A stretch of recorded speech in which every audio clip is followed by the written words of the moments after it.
press and hold. You just press I it. know, I got it. Please just We're don't going. fuck this up. Okay. Am I filming?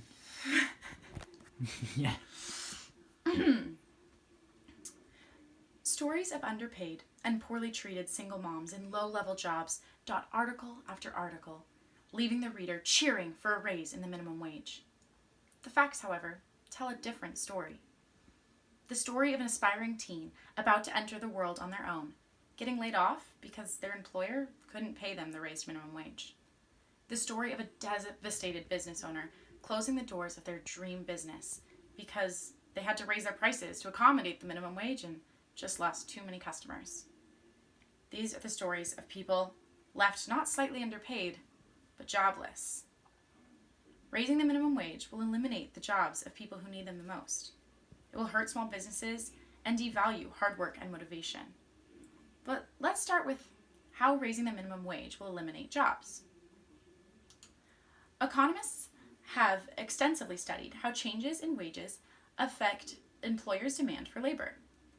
These estimates imply that the current legislative minimum wage increases in states like California, New York, and Oregon will cost approximately 2 million jobs by 2021. A federally mandated $15 per hour starting wage would cost an additional 7 million jobs.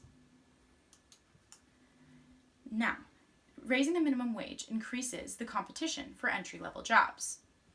As $7.25 turns to $15, people who may be retired or have a higher level of education might re-enter the workforce solely because of more money.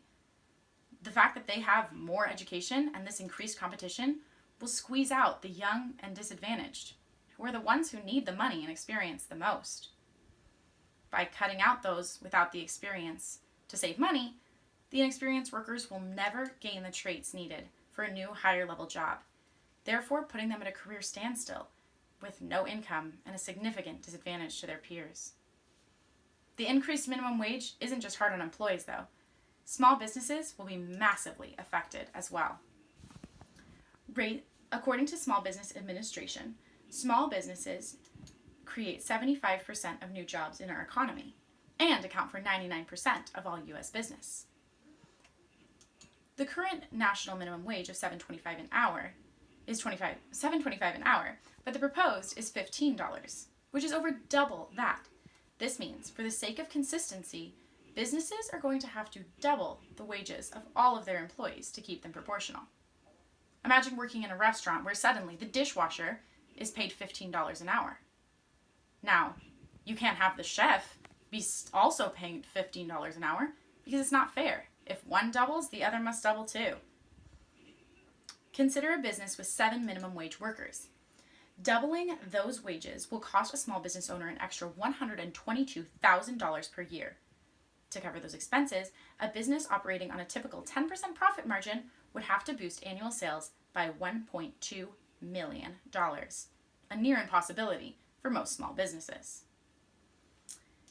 In order to afford these small changes these higher wages without going into debt or closing down, companies are either going to have to raise their prices or cut their costs.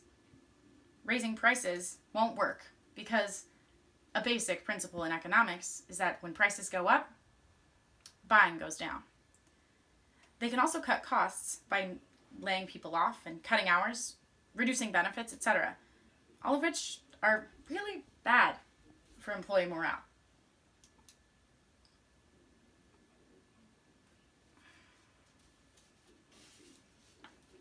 Prosperity should come from hard work and motivation, not the law.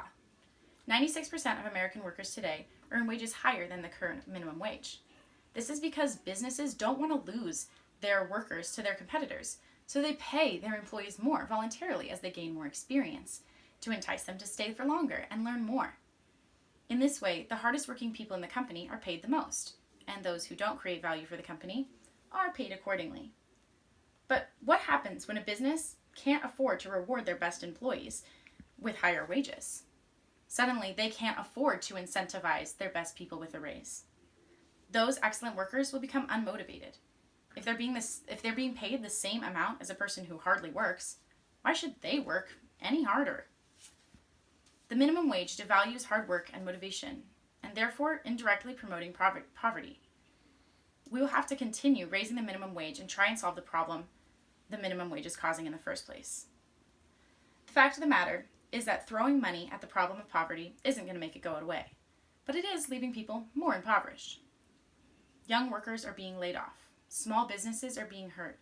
Hard work and motivation are being devalued. So what should we do? We must do what we can to support small businesses, and we should vote against the law that is destroying our economy by saying no to the $15 minimum wage for all.